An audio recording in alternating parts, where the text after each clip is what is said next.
Kakasuhan na ng murder ang sospek na ginilitan ang isang 12 anyos na bata sa Davao de Oro na atin pong iniulat kahapon.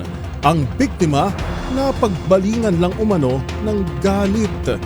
Yan at iba pang mga rumarapidong balita mula sa probinsya, hatid ng iba't ibang istasyon sa ilalim ng MBC Media Group.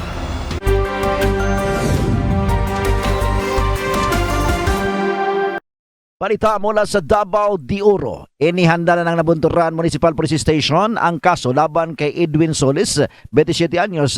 Hinihinalang pumatay sa isang 12 anyos na si alias Jane matapos nitong ginilitan sa leeg alas 6:40 ng gabi noong Abril 28, 2025 sa Purok 4 Barangay Matilo, Nabunturan, Davao de Oro. Ayon kay Police Captain Josebel Abilion, tagapagsalita ng Davao de Oro Provincial Police, sasampa ng kasong murder ang suspek. Dagdag pa ng opisyal, kasunod ng investigasyon ng Nabunturan MPS, napag-alaman na nagalit ang suspek sa ina ng biktima dahil sa tinapon na tira-tirang pagkain at ang napagbalingan ng galit ng suspek ang biktima. Inamin naman ng suspek na pinatay niya ang biktima, ngunit itinanggi niyang ginahasa ito. Matatandaan na natagpo ang patay ng tiyahin ang biktima sa loob ng silid kung saan agad tumakas ang suspek, ngunit mabilis na nagsagawa ng hot pursuit operation ang mga otoridad, kaya ito naaresto sa Barangay Aguinaldo, Laak, Davao de Oro. Para sa MBC TV Network News, ito si June Suter, una sa Pilipinas, una sa Pilipino.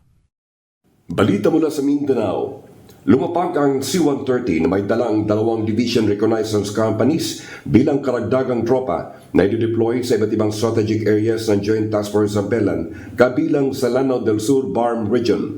Ito'y bilang kahandaan sa panig ng AFP sa papalapit na May 12, 2025 national and local elections na haharap sa anumang potential threats sa usaping pangseguridad sa kanilang area of deployment. Ang pagdating ng 23rd DRC mula sa 2nd Infantry Division at 72nd DRC mula sa 7th Infantry Division ay may tuturing na handang-handa ang 1st Tabak Division na gampanan ng kanilang tungkulin sa kanilang AOR sa bahaging ito ng Mindanao. Inihayag ni JTF Zambelan Commander Major General Yegor Ray Baroquillo Jr. na ginagampanan nila ang critical role ng AFP na may pagpapahalaga sa buhay at pakikipag-ugnayan sa iba't ibang ahensya ng pamahalaan.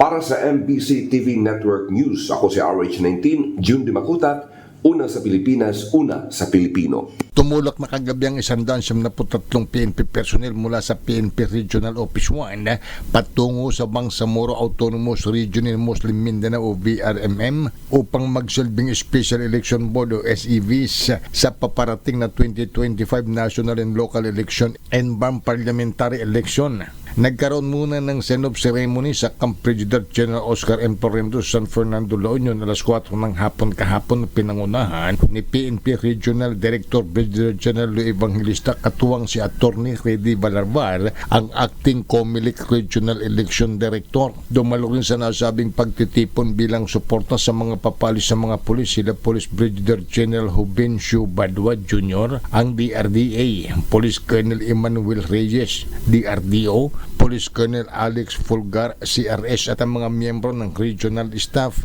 Ipinaalala ni Brigadier General Evangelista sa mga papalis na police to uphold the integrity of the Philippine National Police, respect human rights, maintain vigilance, and always act with courtesy and professionalism.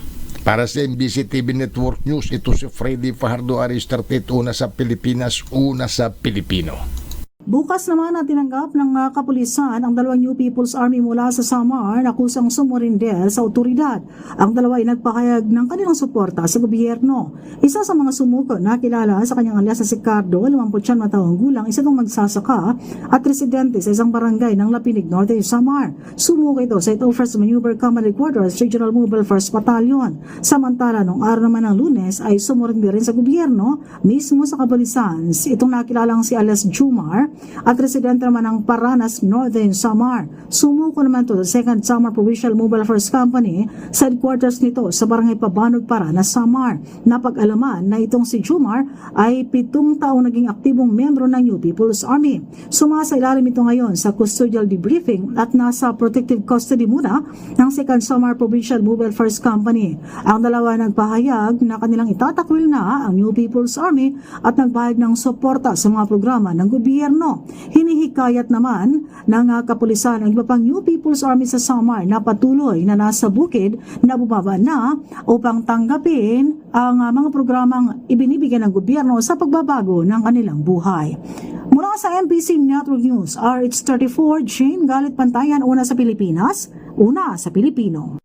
2 linggo bago ganapin ang eleksyon 2025, pinaigting na Zambales PNP ang kanilang kampanya kontra kriminalidad. Sa ilalim ito ng direktiba ni Provincial Director Colonel Benjamin Ariola, isinagawa ang week-long anti-criminality operation mula April 21 hanggang 27. 23 katao ang naaresto, kabilang dito ang 2 most wanted sa mga kasong estapa at panlililang at 11 pang wanted sa iba't ibang krimen tulad ng qualified theft, attempted homicide at paglabag sa mga special na batas.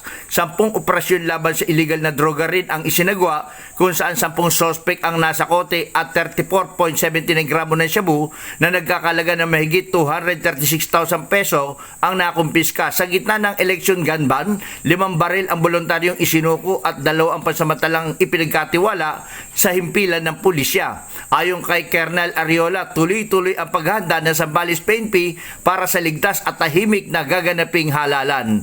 Para sa ABC TV Network News, Danny Kumilang, RH37, una sa Pilipinas, una sa Pilipino.